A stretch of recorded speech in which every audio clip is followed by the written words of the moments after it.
예, 발음이 어렵죠? 예, 전날 밤에 연습하셔야 됩니다.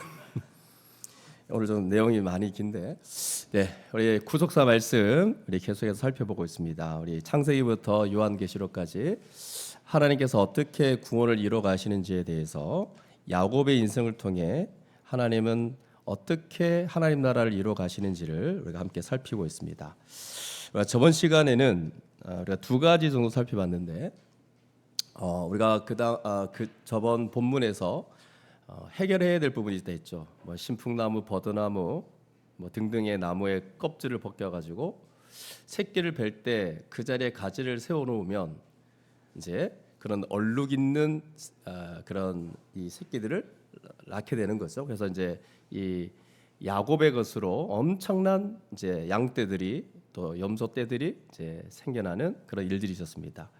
근데 그 가지를 벗겨서 앞에 놔둬서 그런 놀라운 부자가 되는 일이 일어났습니까?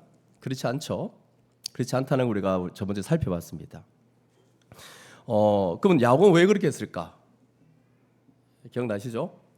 헛짓을 한 거죠.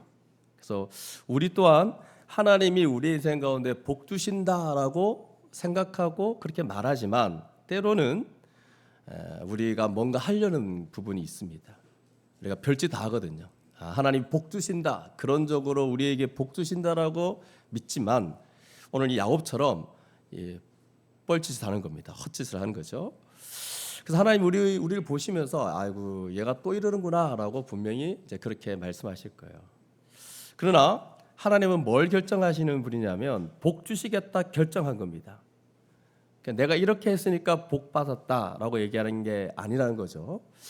그래서 이 야곱의 이 행동은 야곱이 참 이상하다라고 생각하지만 별과 다르지 않습니다. 우리도 또한 야곱처럼 그렇게 할 때가 너무 많습니다. 여러분 인생이 자신이 계획한 대로 될 것 같습니까? 저도 옛날에 10대 때는 뭘 하고 20대는 뭘 이루고 30대는 어떻게 하고 뭐 어떤 단체를 만들고 40대 뭐 이렇게 다 계획 세웠는데 하나도 된 게 없습니다. 여러분 그렇지 않습니까? 여러분 인생이 자신이 계획한 대로 될 것 같지만 그렇지 않다는 거. 그래서 한번 하나님이 꺾으시면 아무것도 안 통한다는 거. 근데 반면에 하나님 풀어놓으시면 막 되는 겁니다. 기억나시죠? 네. 그래서 하나님이 한 번 주시려고 마음 먹으면 이게 막 몰아치게 되는 거고 한 번 안 주려고 하면 끊긴다는 겁니다. 이게 우리의 인생이라는 사실을 잘 기억했으면 좋겠습니다.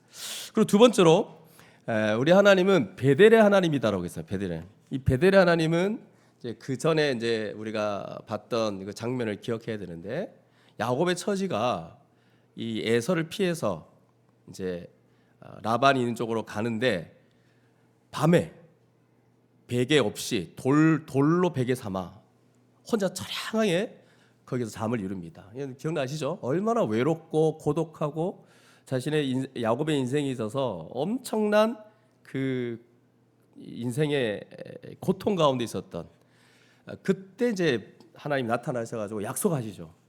내가 너와 함께하겠다. 내가 너를 지키고 보호하겠다는 겁니다.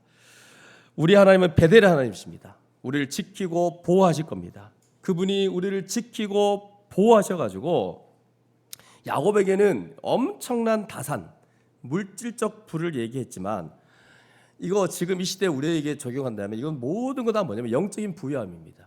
영적인 부유함을 하나님께 허락하실 겁니다. 그래서 이 땅에서는 비록 좀 가난하고 힘 없는 자로 살 수 있습니다. 그러나 우리에게 너무나 분명한 그 보증된 게 있죠. 확실히 보증된 거. 다음 세상에서 주님 다시 오실 때 그 새하늘과 새 땅에서 강한 몸으로 죄 없는 몸으로 하나님과 영원토록 함께할 그날이 우리 안에 있다는 거. 말로 닿을 수 없는 그 엄청난 하나님 나라가 우리 가운데 예비되어 있다는 거와 근데 이 땅에서도 그 다음 세상에서 누릴 그 복들을 이미 이 땅에서도 우리가 누리고 있다는 거죠. 바로 하나님의 은혜로 말미암아 의와 평강과 그 우리가 희락의 삶을 살 수 있다는 겁니다. 이걸 약속하고 있는 거죠. 그래서 여러분 이거는 오늘 이 야곱의 이 인생 가운데 베델의 하나님께서 약속하신 부분입니다. 이건 말씀이죠. 하나님의 말씀이기 때문에 어느 누구도 깨트릴 수 없는, 너무나 확실하게 실현될 것이 너무나 분명합니다. 그래서 예수 믿고 그분께 우리의 삶을 의탁하는 모든 자에게 이런 하나님의 복을 허락하실 줄 믿습니다. 이걸 분명히 믿고 이 땅을 살아갔으면 좋겠습니다. 여러분, 이런 말씀들은 안 믿는 사람들에게도 엄청난 위로가 되는 말씀입니다. 근데 우리가 주를 위해 살기로 작정하고 때로는 현실이 힘들고 어려움을 겪고 때로는 야곱처럼 외롭고 고독한 그런 삶을 살아갈지라도 그 자리가 하나님의 집이라 말씀하신 것처럼 하나님 우리와 함께 하시고 우리를 지키시고 보호하실 것입니다. 그래서 우리는 어떻게 하든 나와 더불어서 사람들이 유익을 끼치고 복의 통로가 될 것이며, 또한 하나님 보시기에 이 땅을 살아갈 때 우리를 아주 존귀한 인물로, 존귀한 자로 우리를 보실 겁니다. 그래서 신실한 자들을 기억하십시오. 자기 인생을 드린 자들은 절대 하나님은 우리를 놓지 않으십니다. 우리를 지키시고 보호하실 것입니다. 함께해 주셔서 늘 지켜주시니까 우리 인생에 염려라는 단어, 또한 불안, 두려움, 이런 단어는 없어져야 합니다. 그래서 날마다 주께 의탁하며 기쁨으로 이 땅을 살아가시기 바랍니다. 그래서 절대로 두려워하지 마시고 담대하게 살아가시고, 만약에 이 부분이 의심되기 시작한다면, 그리고 두려워하기 시작한다면, 그때부터 여러분 우리는 옆에 있는 지체가 보이지 않습니다. 맨날 자기 안에 갇혀 있습니다. 또 하나님도 보이지 않습니다. 늘 자기 처지만 생각하게 되고 어떻게 하면 이 처지에서 벗어날까, 그것만 생각하다가 이 세상을 두려워하는 자로 멈추게 될 겁니다. 그렇기 때문에 우리 날마다 주님을 바라봐야 되고, 주님을 바라본다는 것은 결국 제가 마지막 했던 내용이죠. 우리는 이 땅을 살아가는 아주 질그릇과 같은 존재인데 약함을 경험하고 때로는 자신의 한계를 볼 텐데, 그래서 이번 기도 훈련을 통해서 하나님을 바라보는 훈련, 하나님 앞에 엎드려지는 그런 훈련을 하자라고 저번 주 말씀의 말미에 함께 나눴습니다. 어떻게 이번 한 주간 현장에 나오셔가지고 기도 잘 하셨죠? 제가 이제 보니까 거의 평균 30명, 40명 가까이, 온라인과 현장 합쳐서 한 40명 가까이 되시는 분들이 나와서 이렇게 또 수련의 말씀을 다시 듣고 또 이렇게 기도하는 시간들을 가지는 걸 봤는데, 이 훈련을 해야 될 것 같습니다. 날마다 하나님께 엎드리고 하나님을 바라보는 그런 우리 이 훈련을 통해서 우리 한평생 우리의 습관이 되고 또 우리의 삶의 패턴이 되어질 수 있도록 기대해 봅니다. 그리고 이번 주 또 남은 3주 동안도 계속해서 우리 기도 훈련에 참여해 주시기를 간곡히 부탁드립니다. 자, 그럼 이제 오늘 남아 있는 31장의 나머지 부분 17절 말씀을 보면,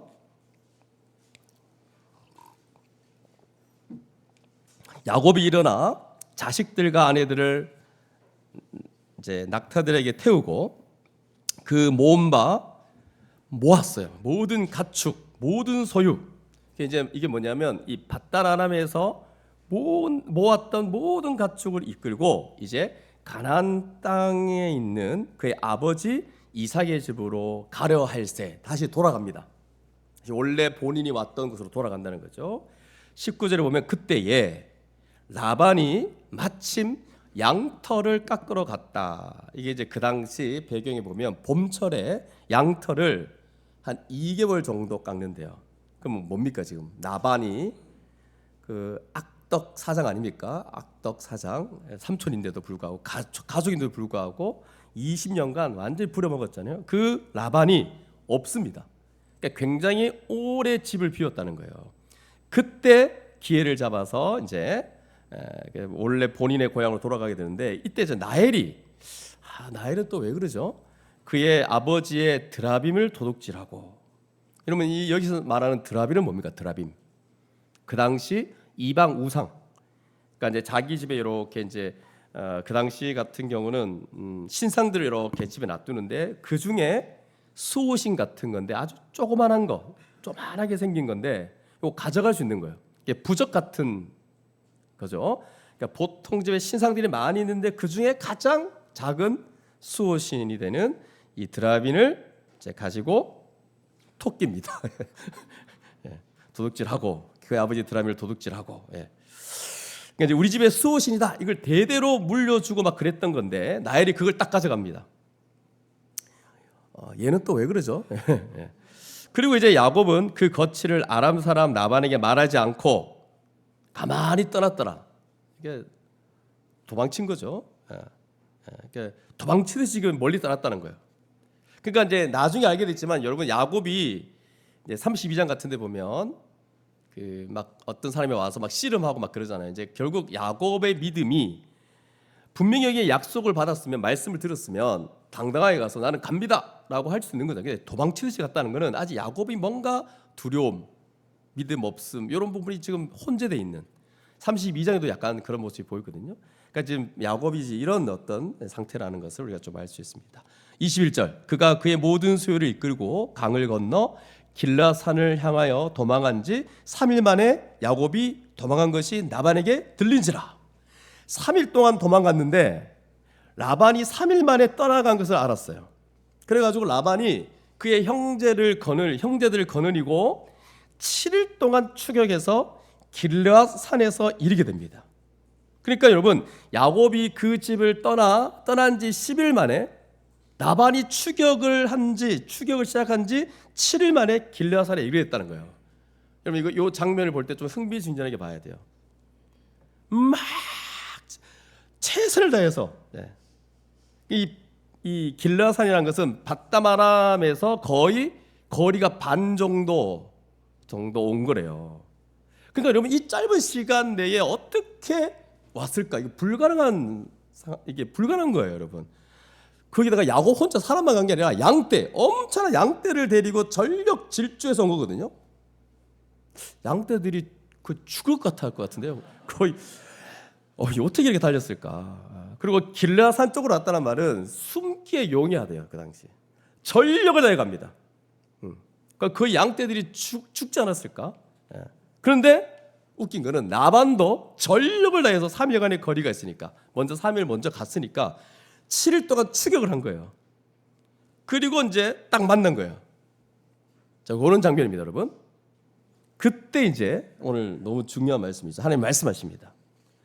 하나님은 꼭 처음부터 말씀하지 않고 극적인 순간에 가서 말씀하시죠. 밤에 라반 사람에게 꿈으로 딱 나타나서 하는 말이 너는 삼가 야곱에게 선악간에 말하지 말라 하셨더라. 그리고 상황이 끝납니다. 여러분 이게 아무 일도 아니었으면 라반의 행동을 바꾸시지 않았을 텐데 지금 라반이 어떻게 하려고 했냐면 다 빼앗고 죽이려고 오는 거거든요. 지금 왜 전력 질주해서 옵니까? 지금 분이 막 차는 거예요. 어떻게 내 딸과 내 소유를 다 가져가냐? 뭐 솔직히 자기 소유도 아닌데 여전히 지금 착각하고 있는 거죠. 그래서 막 죽이려고 온 거거든요. 그러니까 하나님이 어떻게 합니까? 나타나셔가지고 막으십니다. 그러니까 라반이 꼼짝 못하십니다. 하나님께서 이렇게 막으신다는 거예요. 그리고 이제 라반이 야곱을 뒤쫓아 이르렀으니 이제 라반이 그리고 이제 야곱이 있는 그 캠프 장막에 진을 쳤고 야곱이 이제 캠프를 치고 라반이 그 뒤를 이어서 형제와 더불어 길라산에 장막을 치게 됩니다. 그리고 드디어 짜잔 만나는 겁니다. 자, 일단 여기까지 우리의 말씀을 좀 보면서 어떤 하나님이 여기 나타나고 있습니까? 저는 야곱 같은 인생을 통해 하나님이 그전에도 그렇고 지금도 그렇고 하나님이 하시는 일이 너무 놀랍다 생각합니다. 아니 야곱 같은 정말 속이기를 좋아하고 정말 야곱은 뭐 이렇게 잘한 게 없죠. 2번 속이잖아요. 아주 얍삽하게. 그런 야곱의 인생에 베델에서 나타나는 이 베델의 하나님 기억나시죠? 거기 나타나시고 뭐 하나를 위해서 막 자신의 헌신하고 막 열심히 살았던 인생이 아니고 그냥 이제 처지가 아무것도 없는 아주 외롭고 힘든 상황 가운데 하나님이 나타나셨고 또 지금도 이런 야곱 같은 인생을 통해 하나님 하시는 일을 보십시오. 근데 야곱에게서는 지금 무슨 일이 벌어지는지 하나도 모릅니다. 왜? 그냥 자기 살 것만 생각하고 막 두려워서 도망치듯이 막 나왔거든요. 그러니까 여러분, 보이는 것에만 막 신경 쓰고 있는데 하나님은 야곱이 모르는 가운데 뭔가 일을 하고 있는 거예요. 하나님께서 이런 일을 미리 하고 계신다는 것은 야곱 당사자는 모르는 거죠. 지금 동일하게 우리의 인생 가운데도 똑같은 일들이 일어나고 있습니다. 여러분과 제가 보고 있는, 못 보고 있는 그 일을 하나님이 하신다니까요. 라반을 이렇게 카트시키는, 막으시는 그 일을 하나님은 지금도 우리 가운데 하고 계신다는 사실입니다. 근데 한번 생각해 보세요. 우리는 보통 자꾸 눈에 보는 것만 가지고 시비를 걸어요. 우리가 보이지 않는 그런 영역에서 하나님은 일하고 계시거든요. 근데 우리는 맨날 보이는 것만. 하나님 왜 이렇게 제 인생이 왜 이렇습니까? 제 삶은 왜 이렇게 안 됩니까? 왜 내게 갑자기 이런 시련을 주시고 아픔을 겪게 하십니까? 다 보이는 것에만 하나님한테 시비를 걸어요. 아니, 여러분 다시 생각해 보면 하나님이 지금까지 우리가 모르는 부분 다 막으셔가지고 이만큼 된 것은 잘 몰라요. 이런 모르는 가운데 하나님 다 막으신 게 얼마나 많은지 몰라요. 근데 그거 모르고 맨날 눈에 보이는 거, 안 되는 것만 하나님 왜 이렇습니까? 왜 이렇게 안 됩니까? 여러분 완전히 모든 게 100% 좋고 사고도 없고 모든 게 완벽하면 얼마나 좋겠습니까? 근데 여러분 이 신라건을 살아가는 우리들은 불신자든 신자든 다 어려움을 겪게 되어 있습니다. 근데 하나님이 우리가 모르는 그 가운 영역에서 하나님 막으신다니까요. 그래서 이 정도 이렇게 살고 있는 겁니다. 하나님께서 이런 일을 하나님의 주권과 섭리 속에서 다 허락된 것들이에요. 그러니까 우리가 보고 경험한 것은 하나님이 하신 것 중에 보이지 않는 큰 덩어리의 일부인 거예요. 하나님은 여기서 나반에게 야 건들지 말라는 거예요. 괜히 설득하려고 굴지 말라. 여기 선악간에 따져가지고 비난해서 다시 되돌아가게 하지 말라 이 말을 한 거예요. 결국 하나님이 막으신 거예요. 하나님은 우리의 삶에 이 같은 일을 하십니다. 우리가 모르고 있을 뿐이에요. 하나님의 섭리 중에 하시는 일을 우리가 어떻게 봅니까? 우리 모른다는 거죠. 근데 하나님은 우리가 모르는 중에 이 일을 하십니다. 야곱은 모르지만 야곱 같은 인생을 향해서 이렇게 하나님이 하시는 것을 볼 때 얼마나 놀라운지 모르겠습니다. 하나님은 이런 분이세요. 이런 하나님을 믿으시기 바랍니다. 저와 여러분의 삶에 관여하시는 그런 하나님을 믿으시기 바랍니다. 그래서 신앙이라는 게 다른 게 없고 예수 믿는다는 게 다른 게 없고 믿음으로 이런 실체를 아는 겁니다. 우리의 삶 가운데 앞서서 역사하고 일하시고 막으시는 그런 하나님이 계시기 때문에 우리의 삶을 인도하신다는 걸 믿는 거예요. 그렇게 해서 우리를 그리스도의 피로 구속하신 것을 헛되게 하지 않고 끝까지 최종적으로 데려가시는 하나님이심을 우리가 믿는 거예요. 이게 신앙입니다. 이런 걸 믿어야 되는데 도대체 우리는 요술램프처럼 자신이 원하는 것만 기도해서 빨리 받는 차원에서만 하나님을 믿는다면 이게 진짜 기독교에서 말하는 하나님이신가? 여러분 이런 하나님은 다른 종교에서 똑같이 찾을 수 있습니다. 만약 이런 하나님을 생각한다면 여러분 굳이 이런 여기서 기독교 안에서 찾을 이유가 없어요. 우리 이제 대구 지역은 저 갓바위 같은데 자기 원하는 거 자기 소원하는 대로 받으려면 그 갓바위 같은데 참 많습니다. 근데 기독교에서 말하는 하나님은 절대 그런 분이 아니죠. 믿음은 바라는 것들의 실상이요 보이지 않는 것들의 증거다 이렇게 말하는데 이런 믿음입니다. 보이지 않는 영역에서 우리가 볼 수 없는 그런 부분에 하나님은 우리를 위해서 막으시고 우리를 위해서 섭리하시며 우리를 이끄신다는 것을 믿는 그 신앙이 진짜 신앙이라는 사실을 우리가 기억했으면 좋겠습니다. 그래서 하나님은 이 나반에게 설득하거나 비난하거나 이제 그렇게 못하게 한 거죠. 그래서 하나님이 야곱이 떠나서 가려고 하는 그곳을 갈 수 있도록 지켜 주시는 거예요. 그래서 하나님은 진행령 아직도 우리 가운데 그렇게 하십니다. 그래서 이제 야곱의 인생 가운데 이 야곱을 통해서 뭔가 이루고자 하는 것이 있기 때문에 그 종착지까지 갈 수 있도록 하나님은 지키신 분이에요. 그래서 결국 야곱을 떠나라고 하신 분도 하나님이시지만 떠나가는 과정도 지키시는 분이 누구냐면 동일하게 하나님이십니다. 하나님은 우리의 삶에 있어서 처음과 중간과 끝이에요. 그러니까 여기에는 빈틈이 없습니다. 그래서 지금 야곱만 지금 모르고 있는 거죠. 가라. 31장 3절에 보면 가라 그럽니다. 가라. 그리고 가고 있는 과정도 지키고 계십니다. 우리가 이걸 봐야 됩니다. 그래서 라반은 결국 이런 약속의 후사인 야곱을 돌보시는 하나님을 결국 대면하게 되고 그래서 그에게 복종하지 않을 수 없게 되는 겁니다. 오랫동안 야곱은 이 라반의 탐욕에 묶여서 이 굴레 같은 곳에서 살아왔죠. 막 벗어나고 싶었지만 벗어나지 못하고 이제 살아왔는데 이제 하나님이 개입해서 그 올무에서 벗어나게 하고 건져내 주신 겁니다. 그리고 건드리지 못하도록 지켜주신 거예요.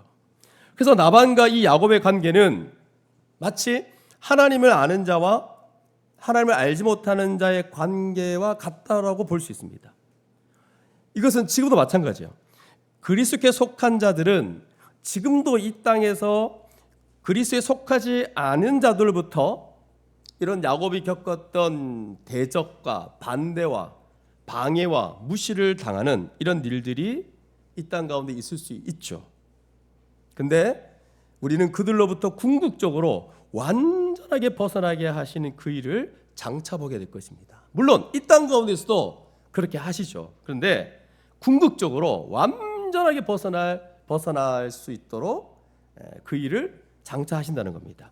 우리 주님께서 교회의 원수들과 최종적으로 맞서서 그들로부터 완전히 자유케 하시는 그 일을 하실 거라는 겁니다. 그래서 최종적으로 이제 거기에서 벗어나게 하시는 것처럼 우리들을 이제 주님 다시 오실 때 벗어날 겁니다. 물론 현실적인 삶에서도 그런 과정은 있겠지만 궁극적으로 그리스도께 속하지 않는 자들의 그런 방해와 무시와 반대에서 완전히 벗어나게 될 그날을 우리가 소망하며 우리는 이 땅을 살아가는 것입니다. 자, 그러면 이제 25절을 보시면 그래서 나반이 야곱을 뒤쫓아 이르렀으니 야곱이 그 산에 장막을 친지라 또 나반이 그 형제와 더불어 길르앗산에 장막을 치고. 근데 라반이 이제 26절부터 27절에 야곱에게 뭐라고 그러는지 보십시오. 이미 하나님께서 삼가 너 아무 말도 하지 마라, 선악간에 뭘 말하지 말라고 딱 말씀하시고 끝났어. 이제 라반은 더 이상 뭐 어떻게 하지 않을 것 같아요. 근데 이 라반의 이 26절부터 이 말하는 내용들을 보시면 가관입니다. 26절 네가 나를 속이고 내 딸들을 칼에 사로잡힌 자같이 끌고 갔으니 어찌 이같이 하였느냐. 지금 무슨 얘기하는 겁니까? 맞죠? 그리고 내가 즐거움으로 노래와 복과 수금으로 너를 보내겠거늘 어째여 네가 나를 속이고 가만히 도망하고 내게 알리지 아니하였으며 내가 내 손자들과 딸들에게 입맞추지 못해 가였으니 네 행위가 참으로 어리석도다. 자, 우리 이미 라반이 행한 것들 알고 있죠. 야곱에게 어떻게 하는 게 아시죠? 그걸 아시면 라반이 하는 이 말들은 아마 야곱도 이렇게 반응했을 거예요. 아니 나발이 이런 사람이 아닌데. 그래서 뭐 어떤 추석에 보면 라반도 그렇고 딸들도 그렇고 서로 이렇게 이상한 표정으로 이렇게 봤다는 그런 해석이 있더라고요. 근데 라반이 굉장한 사람인 게 뭐냐면 펀치가 대단합니다. 어떻게 야곱을 20년 동안 부려먹고 그렇게 악독하게 행했는데 이런 얘기를 아무렇지도 않게 합니다. 아니 직전까지 죽이려고 쫓아와 놓고는 그렇게 싫어했잖아요. 그렇고는 왜 그렇게 갔어? 그렇게 말한 건 똑같아요. 내가 즐거워하면서 노래 불러주면서 북과 수금으로 연주하면서 너를 보내겠거늘. 북과 수금으로 때리려고 하지 않을까요? 근데 북가슴으로 연주하면서 너를 보내겠거늘 이렇게 말합니다. 아니 어떻게 이렇게 말할 수 있을까? 진짜 펀치가 대단하다. 근데 어쨌든 간에 하나님이 딱 왔는데 하나님 막으신 거예요. 이게 이제 뻥친 거죠. 라반 입장에서는. 여기까지 왔는데 어떡합니까? 그러니까 왜 왔냐 하니까 이제 할 말이 없으니까 아니 너무 보고 싶어서 이제 이렇게 얘기할 수밖에 없는 이 라반의 어정쩡함 이것도 좀 이해해 줘야 돼요. 지금 막 따라왔는데 아니 막으시니까 할 말이 없는 거죠. 그러니까 보고 싶어서 이런 지금 뉘앙스다. 29절 보십시오. 너를 해할 능력이 내 손에 있으나 뭐가 능력이 있습니까? 지금 허세를 부리는 거죠. 그리고 너희 아버지 하나님이 어젯밤에 내게 말씀하시기를 너는 삼가 야곱에게 선악간에 말하지 말라 하셨느니라. 이때 야곱이 이 라반을 통해 처음 듣습니다. 아마 야곱이 이 얘기 들을 때 소름이 끼쳤을 거예요. 자기는 그냥 도망치듯이 그냥 뭐 자기 살 것만 생각하고 막 나왔는데 하나님이 딱 꿈에 나타나서 라반이 했다는 걸 딱 듣고는 아이고 하나님이 이렇게 도우시는구나. 하나님이 이렇게 도우시는구나. 라고 야곱은 생각했을 거예요. 30절 이제 네가 내 아버지의 집을 사모하여 돌아가는 것은 옳거니와 라반이 드디어 인정하죠. 어찌 내 신을 도둑지 않느냐. 이것도 뭡니까 여러분? 왜 이렇게 이상한 게 많습니까?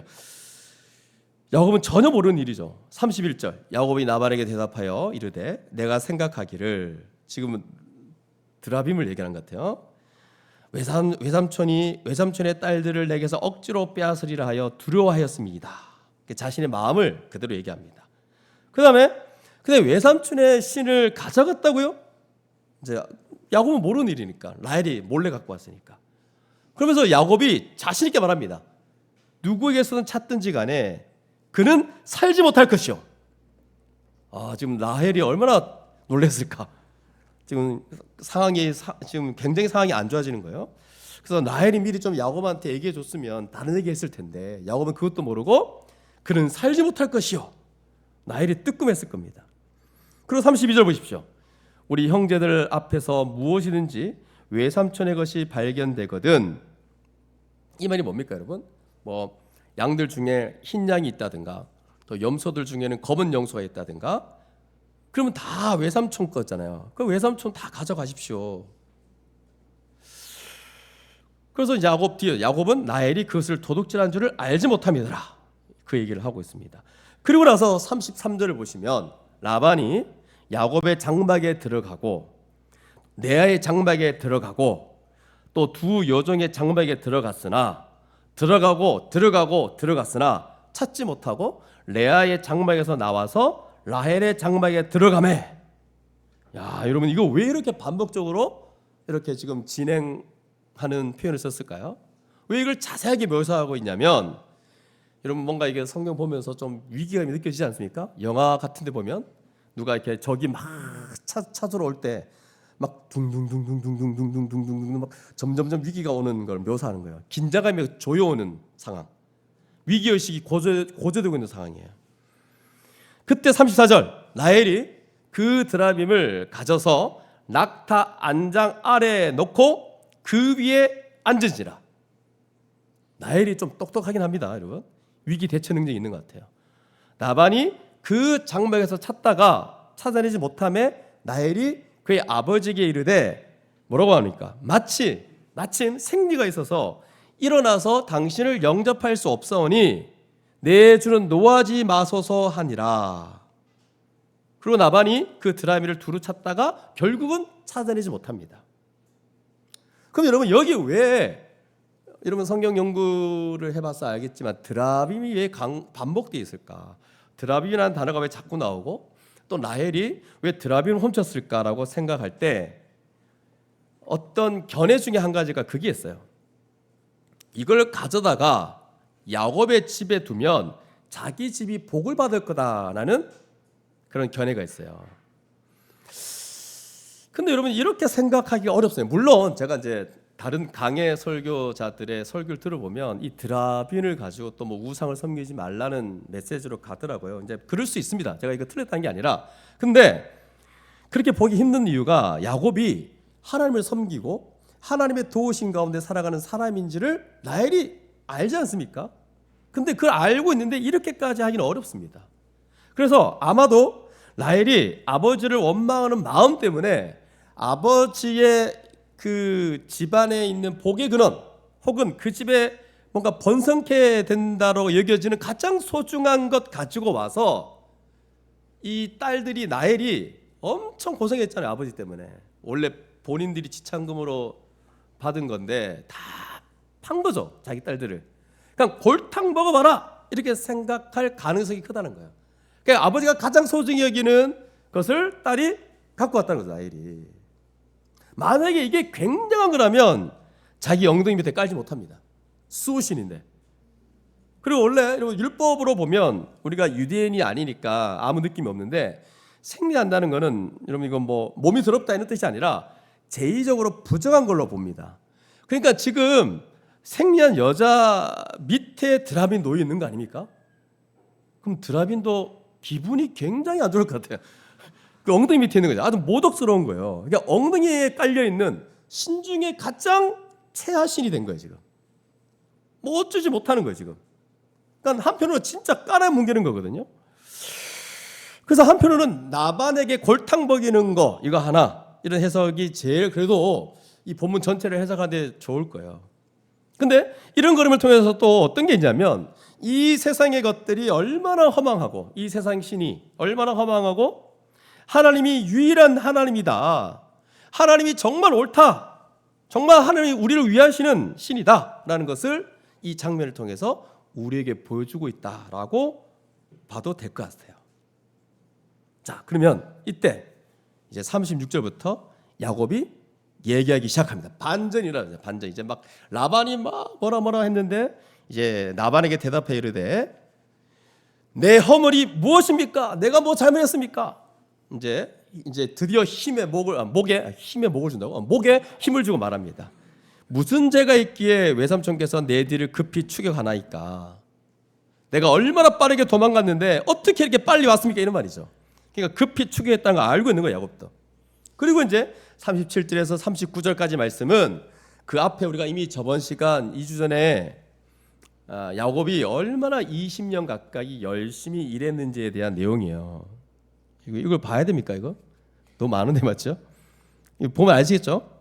이제 외삼촌의 것을 이렇게 낙태하지 않고 뭐 물려 찢긴 것 외삼촌에게 가져가지 않고 자기가 보충했다는 거예요.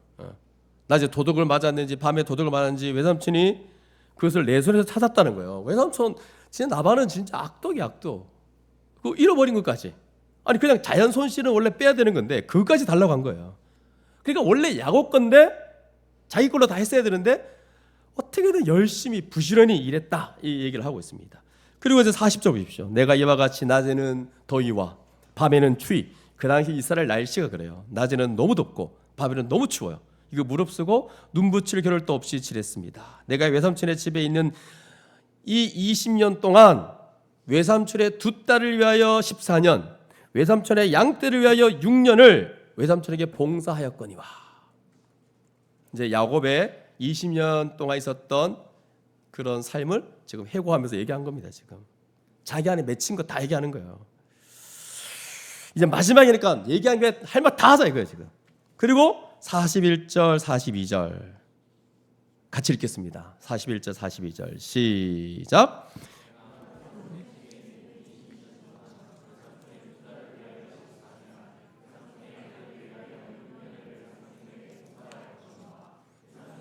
내 품삯을 10번이나 바꾸셨으며 우리의 아버지의 하나님 아브라함의 하나님 곧 이삭이 경외하는가 나와 함께 계시지 아니하셨다면 외삼촌께서는 이제 나를 빈손으로 돌려보내셨으니다마는 하나님이 내 고난과 내 손의 수고를 보시고 어젯밤에 외삼촌을 책망하셨나이다.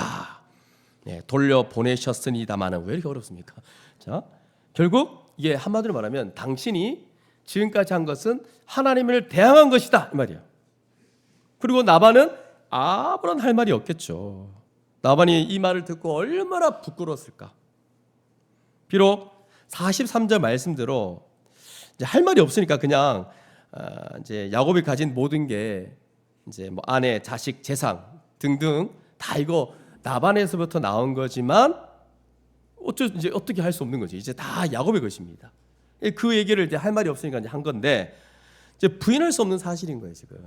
그러니까 야곱이 가진 이 모든 것을 결국 인정할 수밖에 없는, 그러니까 합법적인 소유로 인정해 주지 않을 수가 없습니다. 그리고 나서 이제 라반이 그 말 듣고 얼마나 부끄러웠을까. 그리고는 이제 너와 나와 뭐 언약을 맺자. 그리고는 이제 훔쳐갈 수 있으니까 서로 이게 건너오지 못하게 이제 언약을 맺는 장면이 이제 뒤에 나옵니다.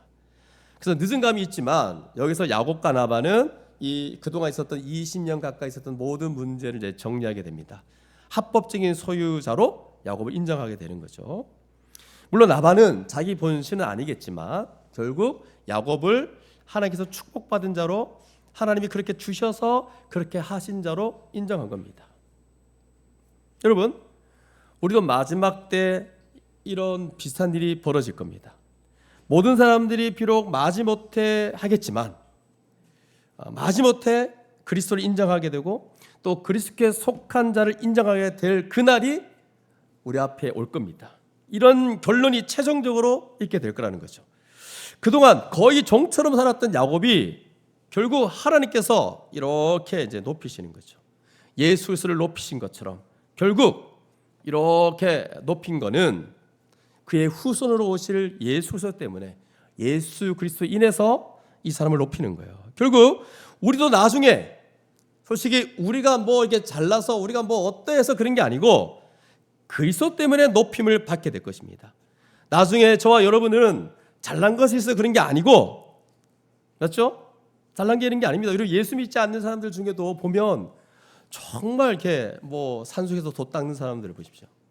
불교나 힌두교 쪽에도 도덕적으로 훨씬 인간적인 면에서 도덕적으로 훨씬 나은 사람이 많아요. 우리가 존귀함을 얻고 인정받는 거 뭐 때문이냐면 그리스도 빼고는 아무것도 아니에요. 우리는 그리스도 때문에 그렇게 되는 거예요. 아시겠죠? 우리는 그 야곱의 후손으로 오신 그리스도 때문에 야곱이 인정받고 존귀함을 얻는 것처럼 우리 또한 예수 그리스도 때문에 인정받는 그날이 올 거라는 사실을 우리가 분명히 믿으시기를 바랍니다. 자, 그리고 나서 이제 마지막 43절에서 55절까지 내용을 보면 라반이 야곱을 통해 그런 얘기를 딱 듣고 나서 인정할 수밖에 없죠. 그리고 야곱을 하나님이 소유로 주셨다는 것을 딱 받아들입니다. 근데 이제 사람도 데리고 왔고 이제 라반의 이 위치를 생각할 때 품위도 있고 막 그러니까 이제 이 얘기를 합니다. 라반이 야곱에게 대답하여 이르되 딸들은 내 딸들이요 자식들은 내 자식이요 양떼는 내 양떼요 네가 보는 것은 다 내 것이라. 내가 오늘 내 딸들과 그들이 낳은 자식이 무엇을 하겠느냐. 이제 오라. 나와 내가 언약을 맺고 그것으로 너와 나 사이에 증거를 삼을 것이니라. 언약을 맺자는 거예요. 그래가지고 이제 야곱은 돌을 가져다가 기둥 하나를 세웁니다. 그리고 라반의 형제들, 라반의 사람들은 돌을 모읍니다. 그래서 어떤 분은 왜 기둥 하나만 세웠냐? 이제 이렇게 해석합니다. 하나님은 한 분이시나서 저들은 신이 많거든요. 이제 그렇게 세운 거라는 거예요. 그리고 기둥 세우고 돌무디가 막 모아지고, 그리고 라반은 이제 자기들이 쓰는 아람어로 그것을 돌 증거의 무더기라는 뜻을 갖고 있는, 이제 아까 우리 봉독하는 사람이 좀 힘들게 발음했죠. 여갈 사하두다. 그리고 야곱은 히브리어로 갈르얏, 서로 다른 용어로 부르고 있습니다. 이렇게 하고 라반의 말에 오늘 이 무더기가 너와 나 사이에 증거가 된다 하였으므로 그 이름을 갈렛이라 불렀으며 또 미스바라 하였다는 거예요. 미스바. 이게 무슨 말이냐? 우리가 서로 이렇게 떠나 있을 때 여호와께서 너와 너 사이를 살피시옵소서 감찰하는 거죠. 이게 무슨 얘기냐면 만약에 증거로 삼아가지고 딱 뭔가를 했는데 서로 이것을 어긴다면 하나님이 가만두지 않게 해주십시오, 이 얘기입니다. 그러니까 지금 확실히 라반과 야곱 사이를 끊는 거예요. 50절. 만일 네가 내 딸을 박대하거나 내 딸들 외에 다른 아이들을 맞이하면, 자기 딸들을 얘기하는 거예요. 우리와 함께할 사람은 없어도 보라 하나님이 너와 너 사이에 증인이 되시니라 함이었더라. 가만두지 않겠다 이 말이에요. 51절. 라반이 또 야곱에게 이르되 내가 너와 너 사이에 둔 이 무더기를 보라. 또 이 기둥을 보라. 이 무더기가 증거가 되고 이 기둥이 증거가 되나니 내가 이 무더기를 넘어 내게로 가서 해하지 않을 것이요 네가 이 무더기 이 기둥을 넘어 내게로 와서 해하지 아니할 것이라. 서로 왕래하지 말자. 서로 경계를 분명히 지키자 말이죠. 그래서 여러분 이 말씀 이후로 어떤 어려움이 있어도 절대 이쪽으로 안 넘어갑니다. 결국 이제 나중에 가면 이쪽으로 안 넘어가고 뭐 어려워도 위로 안 가고 애고로 내려가 버려요. 이쪽으로 오지 않습니다. 이 언약으로 인해서. 그리고 이제 마지막 우리 한번 같이 읽어보죠. 아브라함의 하나님 53절 시작. 아브라함의 하나님 나홀의 하나님 그들의 조상의 하나님은 우리 사이에 판단하옵소서. 다음에 야곱이 그의 아버지 이삭이 경외하는 일을 가리켜 맹세하고. 네, 그 뒤에도 읽읍시다. 야곱이 또 산에서 제사를 드리고 형제들을 불러 떡을 먹이니 그들이 떡을 먹고 산에서 밤을 지내고. 자, 뒤에도 읽읍시다. 예, 마지막. 자, 라반이 아침에 시작. 라반이 아침에 일찍 일어나 손자들과 딸들에게 입맞추며 그들에게 축복하고 떠나 고향으로 돌아갔더라. 예, 여기 이제 떡 먹고 이런 거 보통 언약 맺으면 나중에 이렇게 떡 먹고 하잖아요. 이런 장면입니다. 그럼 여러분 이게 라반과 야곱이 맺은 언약, 여기 단어가 언약인데 협정이죠. 야곱과 라반이 사실상 서로가 넘어 해하지 말라라고 하는 건데 결국 이걸 뭘 얘기하는 거냐면 이런 약속은 야곱과 라반이 서로 선명하게 구별된다라는 것을 밝혀주고 있는 장면이에요. 그러니까 그들 사이에는 영적인 유대가 없는 거예요. 이제는. 그러니까 영적인 차원에서 성질상 너무 다르다는 거죠. 영적인 유대가 없는 그런 관계. 그러니까 그들 이제 이게 보여준 게 경계선이 분명하다는 거예요 지금. 그래서 여러분 그들은 이런 거죠. 약속의 상속자가 야곱이잖아요. 약속의 상속자와 이쪽은 라반 쪽은 약속의 축복을 미워하는 자. 그러니까 서로 대적하는 위치에서 서로 서고 있는 거예요 지금. 그래서 여러분 이후로 야곱은 나쁜 목적으로 이 돌무더기를 넘지 않게 됩니다. 그의 후손들도 그 경계를 분명히 지키게 됩니다. 그런데 이 사건 이후에 아주 오랜 시간 후에 야곱의 후손으로 오신 예수 그리스도께서 결국 복음으로 인해서 이 경계를 넘게 됩니다. 아람 땅은 시리아를 내포하고 있는 땅인데 나중에 이제 시간이 지나고 나서 예수님께서 이 경계를 넘게 됩니다. 그 전까지는 이 약속을 분명히 지켰어요. 그런데 예수님이 이 경계를 넘어요. 시리아로 넘어가는 장면이 이제 복음서 같은 데 있습니다. 이들이 해하기 위해서 넘어오는 것을 말자 했거든요. 그런데 해하려고 넘어간 게 아니라 우리 주님은 구원을 주시기 위해서 넘어간 거예요. 그래서 구원의 차원에서 이 경계가 무너진 거죠. 우리는 바로 그런 의미로 경계를 넘어가야 됩니다. 동일하게 우리가 불신자들에 대해서 이 불신자를 끝없이 어떤 적대적인 목적으로 그들의 경계를 넘어간 것이 아니라 우리는 불신자들에게 뭔가 파괴하기 위해서 그게 아니라 구원의 소식을 전하기 위해서 그들의 경계를 넘어가게 되는 겁니다. 우리 주님이 그렇게 하신 것처럼. 아시겠죠? 그리고 좀 더 이 부분을 얘기해 보면 여기 미스바다, 돌무기둥이다, 갈렛이다 이 기둥들의 증거들은 결국 같이 갈 수 없다 이 얘기를 하고 있거든요. 이게 뭐냐면 창세기 12장 1절 말씀처럼 아브라함의 인생 가운데도 여러분 아브라함이 어디 있었냐면 그 우상을 만드는 그런 아버지가 이제 그런 우상을 막 이렇게 만드는 우상을 섬기는 그런 지역에 있었잖아요. 메소포타미아 같은 그 지역에 있었는데 그때 아브라함에게 이르실 때 이런 말합니다. 너는 너의 고향과 친척과 아버지의 집을 떠나 내가 내게 보여준 땅으로 가라 그러거든요. 똑같습니다, 여러분. 아브라함이 본토, 친척, 아비, 하란 그것을 다 떠나서 하나님이 이렇게 혼자 가라고 하신 그 약속하신 땅으로 왔듯이 결국 야곱도 라반과 같이 있을 수 없는 거예요. 라반이 있는 그곳에 있을 수 없는 거죠. 결국 이 말은 뭐냐면 라반과 야곱은 확실한 경계, 선을 꺼야 한다는 말은 우리도 동일하게 이 세상과는 확실한 선을 그어야 됩니다. 세상을 끊을 수밖에 없다는 거예요. 하나님께서 야곱을 다시 돌아오라고 말씀하실 때에 야곱은 돌아가려고 했고 하나님도 그것을 허락하신 거죠. 그러니까 다시는 그쪽으로 가면 안 되는 겁니다. 결국 우리 신자들의 삶은 그 신자들의 그 삶의 분명한 길이 따로 있는 거예요. 우리의 삶이 있는 거예요. 그래서 여러분 어떤 영역에 가면 이제는 너와 나는 다르다는 거예요. 우리는 서로 같이 갈 수 없다. 너는 내 세계를 모르고 내 믿음을 모른다. 나와 함께 하신 베델의 하나님을 모르는 거다. 나도 너에게 절대로 갈 수 없다. 이런 분명한 경계선이 있어야 한다는 거예요. 그래서 여러분 어떤 면에서 우리는 이렇게 그전에 함께 사귀고 함께 관계를 맺었던 사람들과 언젠가부터 사고도 다르고 가치관도 다르고 뭔가 대화도 안 됩니다. 근데 여러분 옛날에 편했던 그 사람들과 지금도 만약에 뭔가 통하는 것 같고 뭔가 즐겁고 뭔가 같이 있으면 뭔가 막 엔돌핀이 쏟는다? 그럼 뭔가 잘못된 거예요 지금. 그렇다고 해서 제가 이들을 적대하란 말이 아니잖아요. 확실한 선을 꺼야 되는데 그러니까 이 세상에서 말하는 이 나반과 확실한 그 선을 꺼야 된다는 거예요.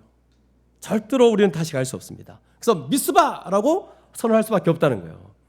우리는 세상으로부터 돌아섬의 모습이 반드시 수반되어야 됩니다. 그래서 우리가 보통 믿음을 점검할 때 지식, 동의, 신뢰 이렇게 말하잖아요. 그러면 신뢰라는 차원에서 분명히 돌아섰냔 말이죠. 여기 본토, 친척, 아비, 나반이 있는 그곳은 좀 정착할 수 있는 떼부자 되었잖아요. 야곱은. 그럼 분명히 영과 안 좋아할 수 있거든요.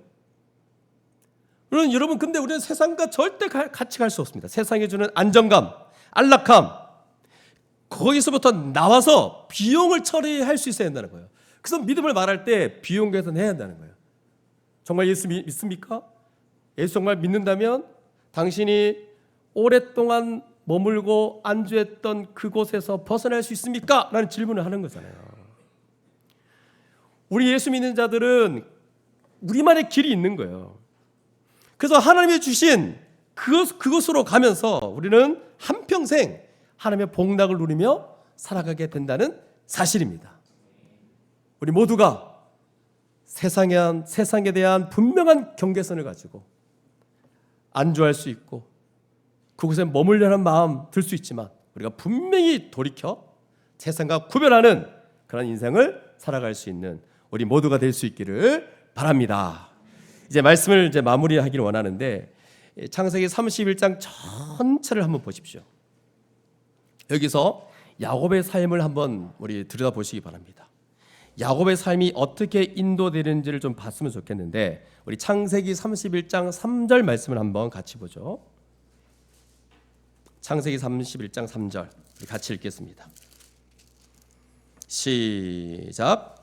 여호와께서 야곱에게 이르시되 내 조상의 땅 내 족속에게로 돌아가라 내가 너와 함께 있으리라 하신지라. 이게 한마디로 말씀하신 거예요. 그 말씀을 통해서 야곱의 인생의 전환점이 일어나죠. 전환시킵니다. 말씀을 통해. 그래서 야곱의 인생에서 아브라함도 그랬듯이 여러분 아브라함 파트 여러분 연구해 봤잖아요. 아브라함의 인생 전체를 한마디로 말한다면 뭘까요? 창세기 12장 1절부터 말씀하십니다. 그 말씀을 듣고 떠나고 중간중간마다 계속 말씀 약속의 말씀 확인시켜주고 또 이렇게 믿음이 없어질라 할 때마다 약속의 말씀을 통해 확인받고 또 살아가고 결국은 이삭을 낳고 1차적으로 성취되죠. 그 약속의 말씀들이. 야곱도 마찬가지야. 야곱은 이걸 배워가야 되는 지금 과정 속에 있는 거예요.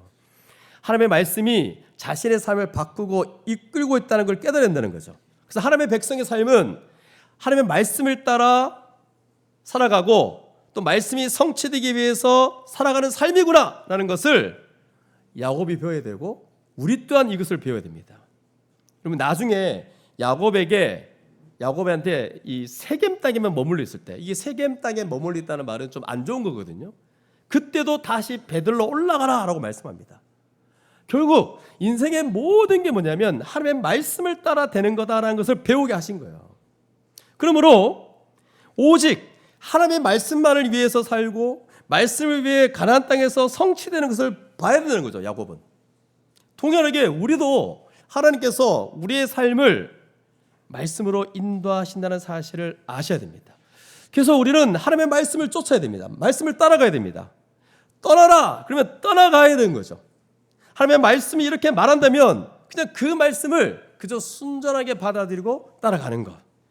그리고 그 하나님의 말씀을 따라갈 때 하나님께서 오늘 말씀처럼 함께 계셔가지고 나반을 막으시고 우리를 궁극적으로 인도하시고자 하는 그곳으로 인도하시는 것을 경험하게 될 겁니다. 여러분과 저와 저의 삶의 모든 것에는 결국은 전환이 있는데 그 전환은 말씀입니다. 그리고 말씀을 따라 살아갈 때 우리를 인도하십니다. 그리고 우리의 목적지에 이룰 수 있도록 한다는 거죠. 이건 다 하나님의 말씀으로 시작된다는 사실을 기억할 수 있기를 바랍니다.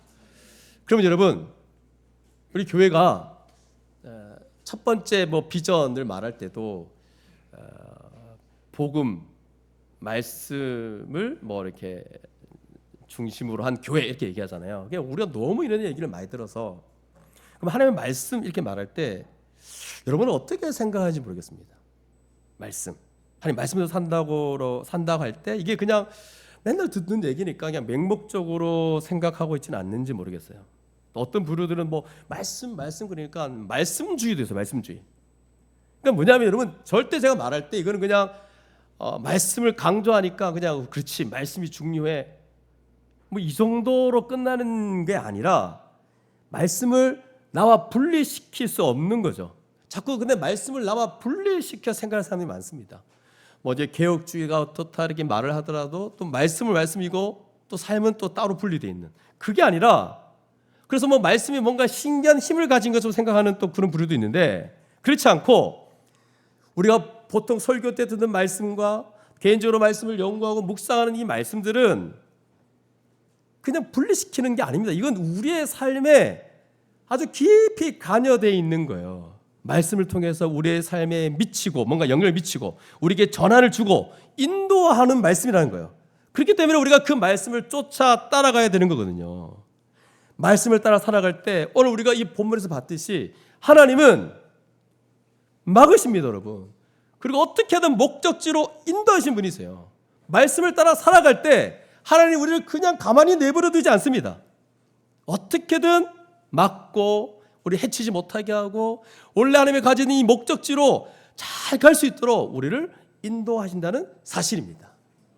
그러니까 이것을 한 번도 경험하지 못하면 말씀을 따르기로 우리가 발을 딛고 나가지 못하면 하나님이 우리를 막고 인도하신다는 게 뭔지를 모릅니다.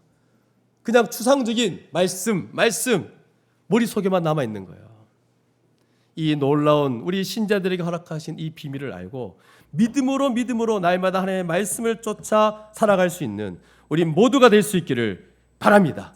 그래서 이런 내용들도 그냥 종교적으로 익숙해져 있는 사람들이 되게 많은데 그냥 기독교 안에 이 예배당에 말씀을 선포하니 그냥 그 말씀 그냥 종교적으로 여기는 거 아니고 실제로 생생하게 우리의 삶 속에서 하나님이 개입하시는 것을 우리 눈으로 볼 수 있기를 바랍니다. 하나님의 말씀을 따라 인격적으로 하나님과 교통하며 살아가는 우리 모두가 될 수 있기를 바랍니다. 그래서 어떤 상황 가운데서도 하나님의 말씀을 따라 그분의 뜻을 어기지 않고 그분만 의지하며 살아갈 수 있기를 바랍니다. 그때 우리 하나님께서 우리에게 복을 주실 것이고 또 악한 자들을 우리에게 막으시고 또한 물리치시고 해치지 않게 하실 것이고 또 우리를 형통케 하시는 그 길로 우리를 분명히 인도하실 줄 믿습니다. 함께 기도하겠습니다. 함께 기도할 때